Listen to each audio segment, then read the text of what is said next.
mga Talongs TV. Ito na po yung bakang nagba-viral ngayon sa ating YouTube. Binalikan po natin. Ito na po yun, yung may ano siya, may ano sa ulo. Yun o, pinakita niya may kuntil siya sa ulo. Ang laking baka naman, sobrang laki. Kay Tatay Pio po ito. Si Tatay Pio nandun o, may ginagawa lang. Sabi ko tayo pababalik lang dito at tinignan natin kung marami pa siyang baka. So daw pag marami na siyang bakang iyan. Yun po, ang ganda po nito. Ito po ay binibili daw sa kanya ng 200,000 plus, kaya lang hindi niya bibenta to. Ito yung mas swerte daw sa kanya. Ayan, ang laking pagkabaka. Ganda ng pagkabaka. Ito po yung mga iba, ilan na natira dito. Madalang po ngayon at ano. At mabenta nga po ang mga baka ngayon dito. Po si Tatay Pio, siya po yung isa sa pinakamatagal nang nagbebenta ng mga baka sa Padre Garcia. Tatay Pio, may tatanong lang po ko, ilang ano lang. Ano po ba mas maganda sa baka? Yung mga bakang yung nakakural o yung mga nakatali sa parang alpasa na ganun? Parehas din yan. Paras danin po. Oo, sa pag-aalaga na bagay. Kumbaga po ito lang aalaga nyo na sa kumpay. Oo. Pero po yung pag ano po, mas magaling po ba yung pinipid siya o yung damo lang talaga din? Ay, mas magaling ang pinipids. Kahit malaki ang gastos. Ganun po ba? Bakit po kaya? Malakas lumaki ang baka. Mas mabilis po siya lumaki kaysa yung purong damo lang. Pero pag puro damo, mahina lumaki yan. Kumbaga talagang kailangan may feeds din siya. Oo, isang taon na yan, mahina lumaki. Yun kung pala. yung feeds ang kakain mo, 5 buwan hanggang 6 na buwan, pambita mo na yan. Yun pala kaganda ng feeds po. Kaya lang hindi gagastos ka rin po talaga ng ano. Oo, siyempre gagastos ka rin naman.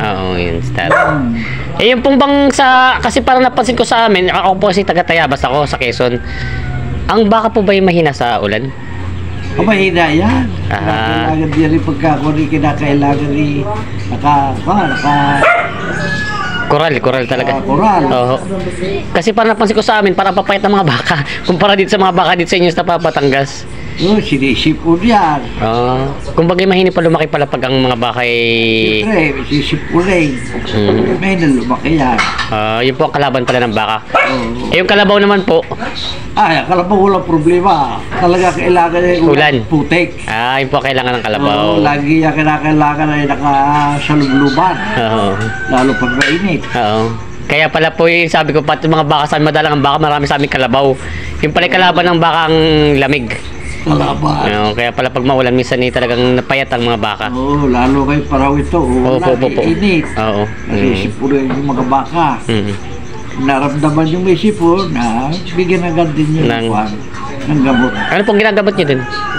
Yung isa rin may picture, pagturok, may sulbit, susupak.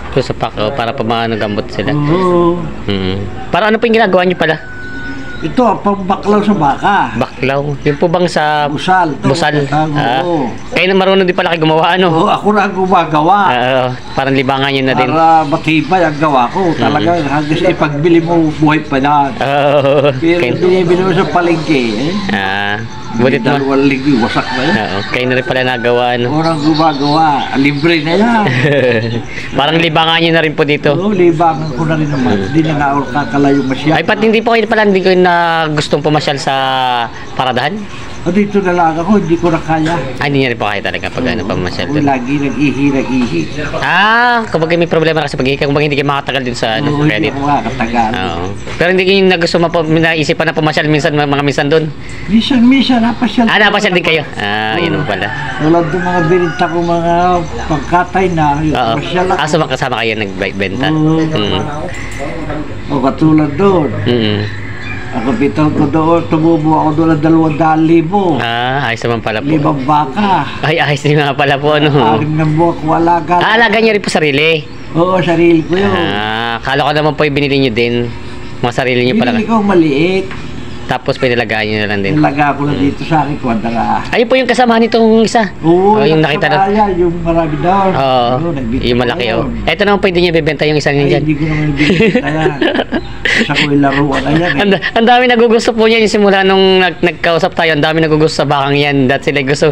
Di ba talaga ibibenta ni tatay? Mahal na yung tawad nung sabi. Di ba kano nga po yung tawad sa'yo? Sabi nyo? 250. Sabi yun, di ba talaga ibibenta ni tatay? Ang dami nagugusto niyan. Yun to. Si tatay din pa yung kanyang ano daw, kumbagay Pero tayo kung sa estimate nyo, yung timbang niya, anong abutin niya sa live weight yan? Mabigat din siya, para malaki. Mabigat din niya sa live weight. Yan rin na sa mga 800 kilo. 800 kilo po, malaki rin talaga. Pero ano pang edad lang yung bakang yung yan? Aba, 5 taon na yan. 5 taon na rin, may edad na rin. Pero maliit naman, talaga. Makaliit. Kung bagay maliit nyo pa na nabili siya. Turete pa lang siya. Turete pa. Kasama pa ng ina yan. Binili ko ng mahal yan. Magkano po nakuha niyo yung bata pa yan? Bata pa yan, nung pagkapanahon ngayon, sa bilihan, magkano? mahal na betchik ko. 25,000. Kung regular na bilihan. Opo. Kasi po yun yung matagal, malaki niya. Binili ko yun ang 50. Ayaw ibinta ng mayari. Kung bagay mataas niya talaga pala nabili. Inalo ko yun ang 50. Sabi nung lalaki, doon sa asawa, yung 50 ka, tao na katamba ka.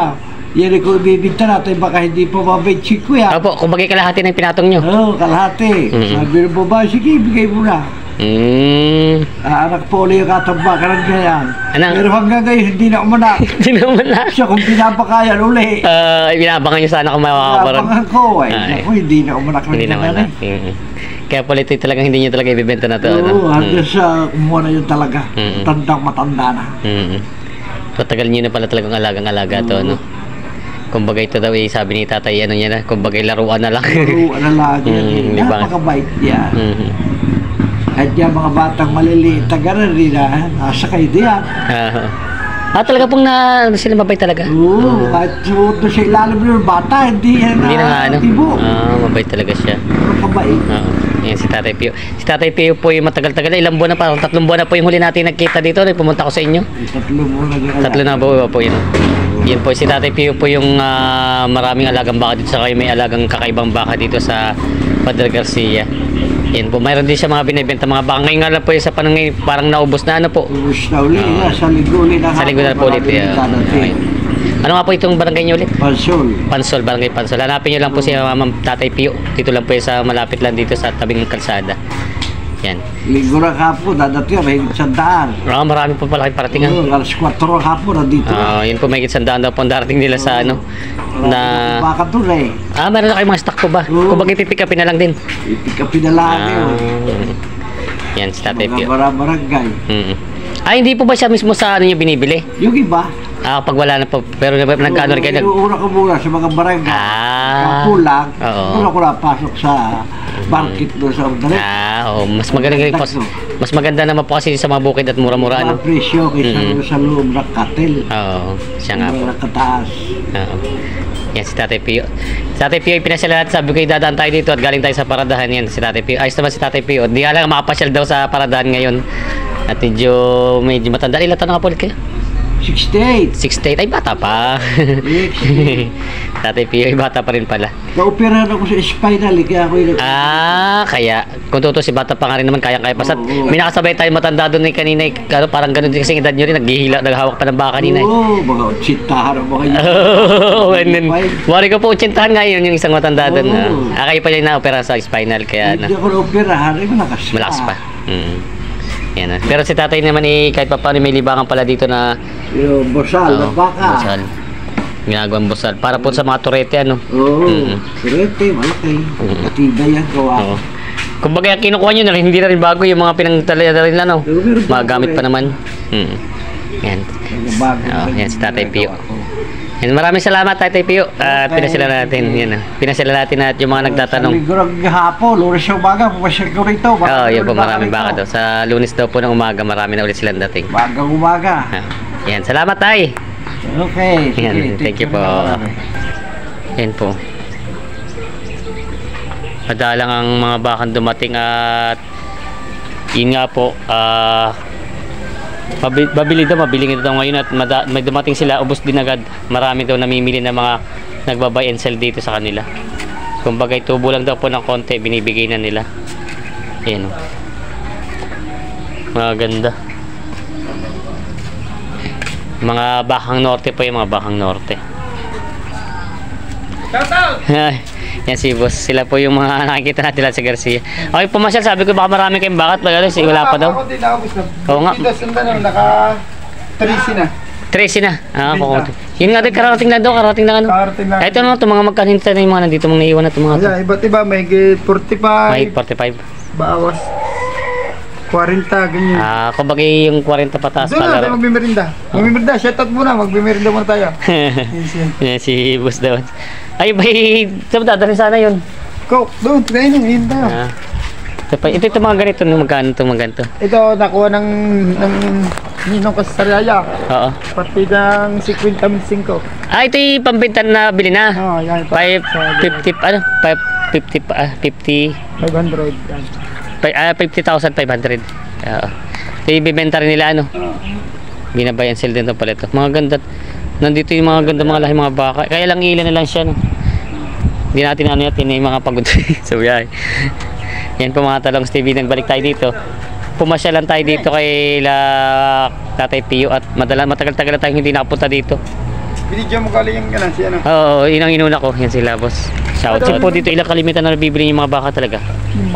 Yung kabilang 71 na yung... Talaga marami, no? 72 at 71 na baka na. Pahabol pa din, 22. Aba, halos kulang-kulang sandaan na, no? Isang biyahe. Ay, hindi ka nakabiyahe na isa kulang sa kargahan. Kulang. Ayan na si boss. Yan, ito na lamang. Yan na natitira yung kanya tinignan natin. Yan si boss. Thank you, boss.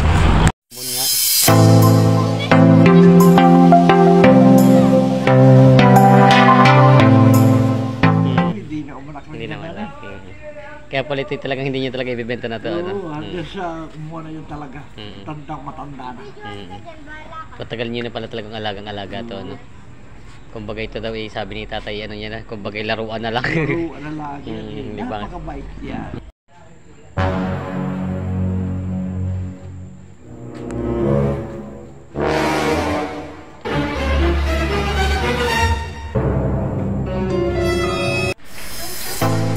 Ayan, maraming salamat po sa panood mga Talongs TV. Sana po nagustuhan niyo ang video natin ngayon sa ating pagbisita sa isang kilalang livestock dealer dito sa Padre Garcia, Batangas.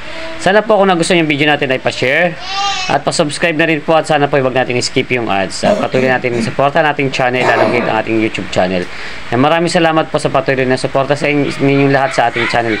God bless mga Talongs TV. Abang-abang lang tayo ulit sa mga pupuntahan pa natin mga livestock dealer at mga farm dito sa Padre Garcia at sa buong Quezon at Batangas. Yan. Salamat po sa panood natin ng Talongs TV. God bless.